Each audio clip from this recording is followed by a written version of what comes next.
You look at some of these marked trees, and they've got some charring going up the stem, but you look at the crown, and it's perfectly intact. I could look up and see the limbs that were shaded out. They're covered in moss. This tree is just lifting itself in its natural process as the shade kills out low limbs.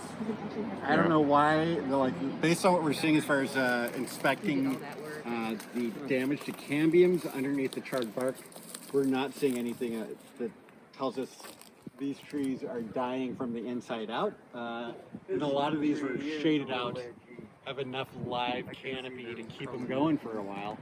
When we're doing a full assessment, we do the likelihood of failure, the likelihood of striking something, and then the consequences of that. And you need to we run that through the matrix, and you get to an actual risk element. Some of those are, like there's a couple trees up on the corner that have a higher risk of dying. Yeah. But that's the end of ODOT's analysis, is the probability of dying. It's not doing the follow-up analysis of what's the probability of hitting someone. And some of these might live. Actually, most of the trees in this grove I would say will live. A few might die and then become hazardous. But there's 100 trees marked along this stretch. When we go past the entrance, I saw some gorgeous looking trees over there near the road with blue paint on them that have totally healthy crowns. No fire damage that's increasing the risk over what we had before the fire. Yeah. So one of the criteria for the bark char indicator is light, moderate to high char. High char, the bark needs to be burned off sufficiently so you can't really identify the tree.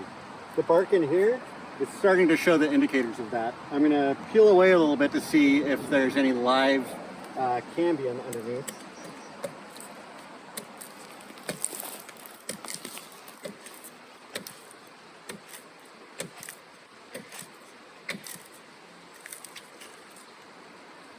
Yeah, and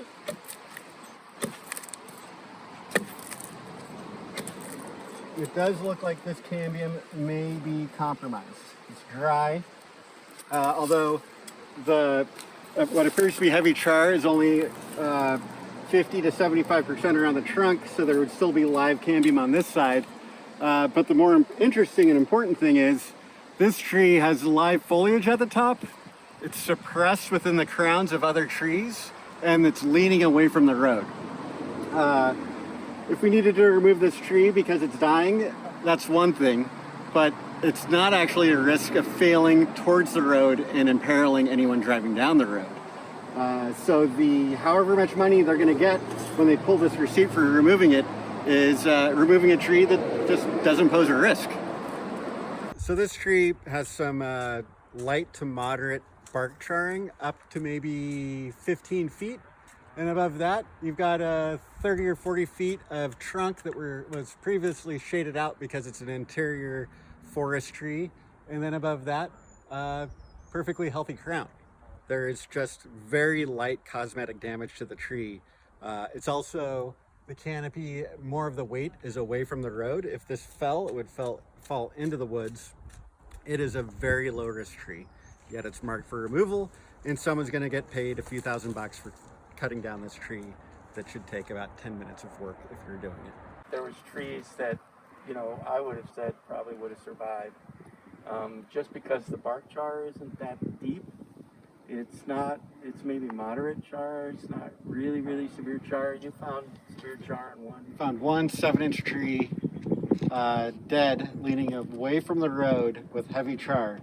Right. It's a dead tree, but it poses no risk to the public.